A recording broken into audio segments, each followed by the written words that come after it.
Well, that's interesting. A couple of extra wet spots underneath the tractor here. Begs the question, what is leaking and why is it leaking? You got an explanation there, tractor? Because, yeah, that one there, that one might be power steering maybe. Those, I don't know. That is interesting. What is leaking here? What's leaking there? That's like underneath the battery box. What in the world? And for that matter, what's leaking here too? Because I mean, there's nothing, well, there's hydraulic fluid here. It's damp here, okay. I did fill up the tractor's fuel tank here, was it 2 days ago, I think? So it's like topped off to the top. So I wonder, everyone, if we got a leak on this fuel tank. And if so, why? You know, being topped off, there's a little more weight in the fuel tank. Maybe something's wrong up top on the fuel tank allowing it to leak. I don't know. Interesting. Well, we'll have to look into that. Anyway, everyone, working on the John Deere 2510 here again today. And, well, today should be an exciting day. We're going to be working on trimming off the foam here for starters. And, of course, I brought my little friend here for that. And, yeah, well, let's just say, everyone, I can, you know, I can cut the end of my finger off here. Oh, you know, with a little knife. I mean, look what damage I can do with a little knife, everyone. Wait till we see what kind of damage I can do with a knife this size. Oh boy, this should be good. So we'll get that foam trimmed off there, and well, we'll go from there. Oh, and actually, you know what? Before I start trimming the foam, let me let's paint this here first. We'll paint these first, and then that can dry, and then we'll get to the foam trimming. So let's shake some cans of paint up here a minute.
Okay, that should be good enough there. Got that frame painted. By the way, I'm hoping, by the way, later this week, everyone, it's supposed to be a little bit nicer outside. Maybe we'll work on the other frames there later this week as well. But at least for now, we'll call that one good. That's the front one, by the way.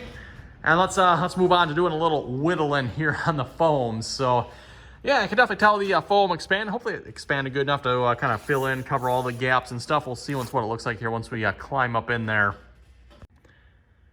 Well, I can definitely tell that expanded since yesterday here. Seems like it's all hard and cured, I would think, even though it is a little bit chilly out here. But, yeah, it looks like that's pretty good. Okay, now on to the whittling here. We got a K-bar here we're going to be hopefully cutting this foam off with. At least I thought that worked pretty good. Nope. Uh-oh. Oh, well. Didn't need that anyway. Let's see how this goes here.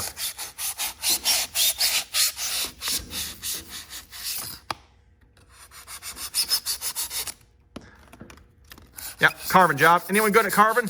Not particularly me, so we'll see how this goes.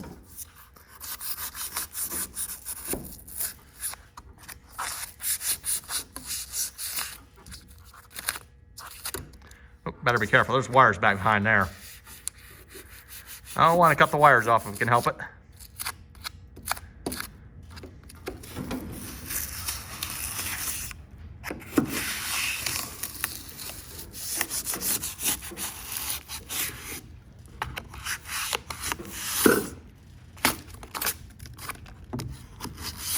I was a little concerned about how this would adhere to the foam, or to the to this panel here, but looks like this foam adheres to it pretty good, so didn't have to worry about that from the looks of it.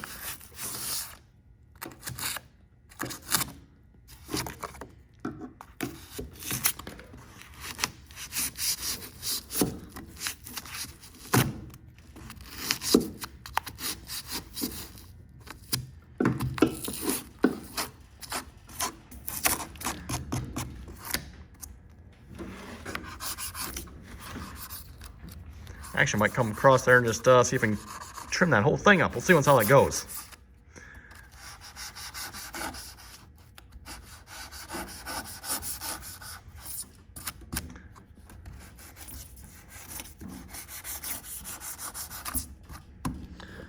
Okay, let me do a little more work here. Well, that don't look too bad, I guess. I think we got it pretty good. Definitely made a good mess of it here. I'm going to have to clean that up a minute. I already picked up kind of like the big pieces here, but I'm going to have to go through, I don't know, the vacuum or something here and get all the little small pieces that are left behind.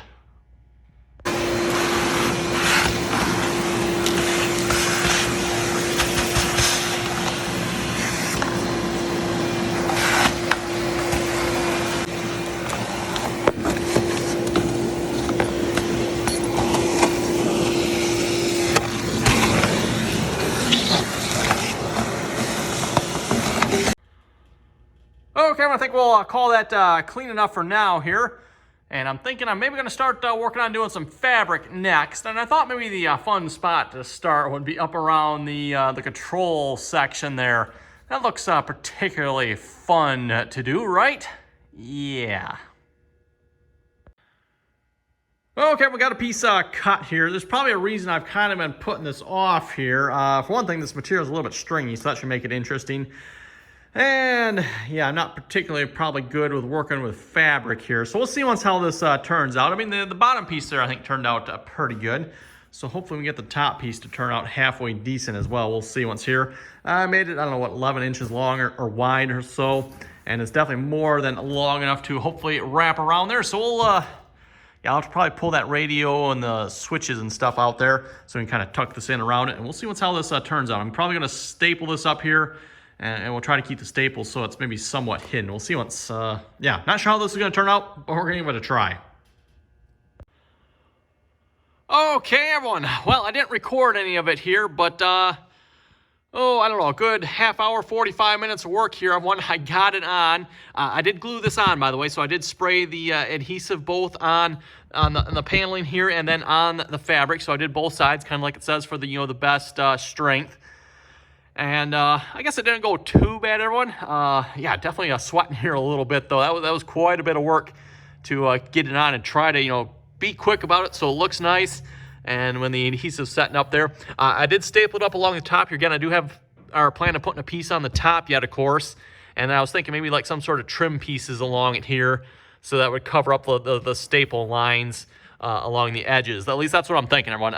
Not 100% sure how that's going to work out yet, but that is what I'm thinking.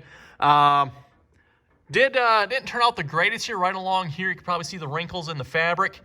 Just getting it over this switch assembly here. Again, everything else I pulled out. I pulled the radio out. I pulled that out. The switch assembly here, I did not pull out. I pulled it out, but left all the wires connected. I didn't want to disconnect all the wires and have to reconnect them. That just did not sound like any fun. So I kind of tried to work around it, but I kind of paid for that with some wrinkles in the fabric there. But oh well. It actually doesn't show up, or you can't really see them that well. It's actually kind of hidden pretty nicely there, so that's actually not too bad. I guess I'm pretty happy with that. Goes around the corner there. I did glue it to the metal there, so you can't even see that. Yeah, you got a little bit of fabric hanging out here. I mean, this fabric here, unfortunately, is very stringy. That's just going to be the way it is, I guess. I don't know if there's much I can do about that. I can try working around that a little bit, trim it off, but that might be just the way it is. But I'm pretty happy with that one. I think that looks pretty good. I'm not sure if some of the glue bled through here. That's what happened. I'm not sure. I'm thinking that's probably what that is. You can see it here and there in spots, so I might have to be careful with that. Watch how much glue I put on. I followed the directions here. It says to put 3 coats on, and I kind of put more like 2.5 on, because whoa, 3, this seems to be a little much to me. Maybe I wasn't spraying as fast as I should have, because I was just slowly putting it on. Maybe I should have been a little quicker about the coats. But yeah, looks like the glue might have been a little heavy, I'm thinking. And, I'm not too worried about, if they're a little heavy on that, I don't think that matters. But on the fabric, maybe I need to go a little lighter because I did spray both sides. That's what it said to do, so seems like it worked. You can see a little bit of glue up there yet. It's very similar to the contact adhesive, it seems like. It's spray on, and it's supposed to be designed for fabric, or headliners, I guess, in this case specifically. Which, I mean, headliner, fabric, kind of the same type of thing, isn't it? I guess, I don't know. Anyway, everyone, I think that's going to do it for the fabric for now. What I plan on doing is I'm going to go all the way kind of like around the outside edge here, and then we'll probably put the top on last, the top, and then we'll like some sort of trim pieces along the edge. At least that's what I'm thinking. I've got some plastic in the other room there. I'll cut down. I'm thinking like, 1-inch strips or something, and we kind of just like, screw it up there or somehow put it up there, and it'll just hide the lines. That's what I'm thinking, everyone. I'm not sure if that'll work or not, but we'll have to kind of pull this down, which is kind of why I want to wait. I want to see if I can get that kit for this first. That way we pull it down, and we can put that kit in at the same time, put that all back up. So I'm not in any particular hurry here. Yeah, anyway, everyone, I think that, that's probably going to do it for this video. Like I said, it did take me a while to get that up there. I didn't record any of it. For one thing, in the cab here, it's a little bit hard to record in the cab. And I wasn't entirely sure what I was doing either, so it was kind of winging it, right? Figuring it out as we went here. But now that we got the first piece on, I think maybe we got an idea what I'm doing. And yeah, it's definitely going to be a bit of work, everyone. Like here, too, we got to trim around the fan. Probably should just take that fan back off again. That would probably be the easiest way to do that. I have to pull the speakers down. Yeah, I have to pull the speakers right out, probably. That'd be the easiest way. Although they are soldered on, so I can't take them right out, can I? That's right. So I'm going to have to like trim around them somehow. Yeah, that should be fun. That should be fun. I do need to, one thing I need to get here, everyone. I was using my knife here. Where did I put it? Wherever I put my knife. Knife and scissors. My scissors I have definitely doesn't cut this fabric very well, so I should probably get like a proper fabric scissors. See if that cuts it any better. Maybe I have to ask my mom. She probably's got stuff for working with it that I don't have. Be better than the scissors I have anyway. Knife also doesn't cut it the greatest, although that's kind of what I use for like the stereo and the cutouts here as well. Just kind of, cut from the corner down, and then, from the corners down to the center, and then folded it in. And then the bottom here too, I rolled it up and under. This is the bottom piece on here, which I can, well, can't really take it out one-handed. I guess we'll leave it on. Probably good to leave it on there too, because it's kind of holding the fabric on while that dries. It's supposed to take 24 hours for this to dry. Full cure, it says. So we'll just let that set. I mean, it cures pretty good. It cures pretty quick. I'm surprised. I did staple it. Did I mention that? I stapled it along the outside edge here. Same thing on the inside of the edge of this as well. I do have it stapled as well. Just, double insurance, right? But from the way that it looks like this stuff holds, I don't know if that was necessarily even necessary, because, wow, that seems like it's glued pretty good, and it's not even cured yet. So anyway, everyone, on that note, I think with that, we're going to wrap this video up here. If you folks have any comments or questions, be sure to leave them down below. Don't forget to like, share, and subscribe for more. And until next time, everyone, we're making progress. Making progress.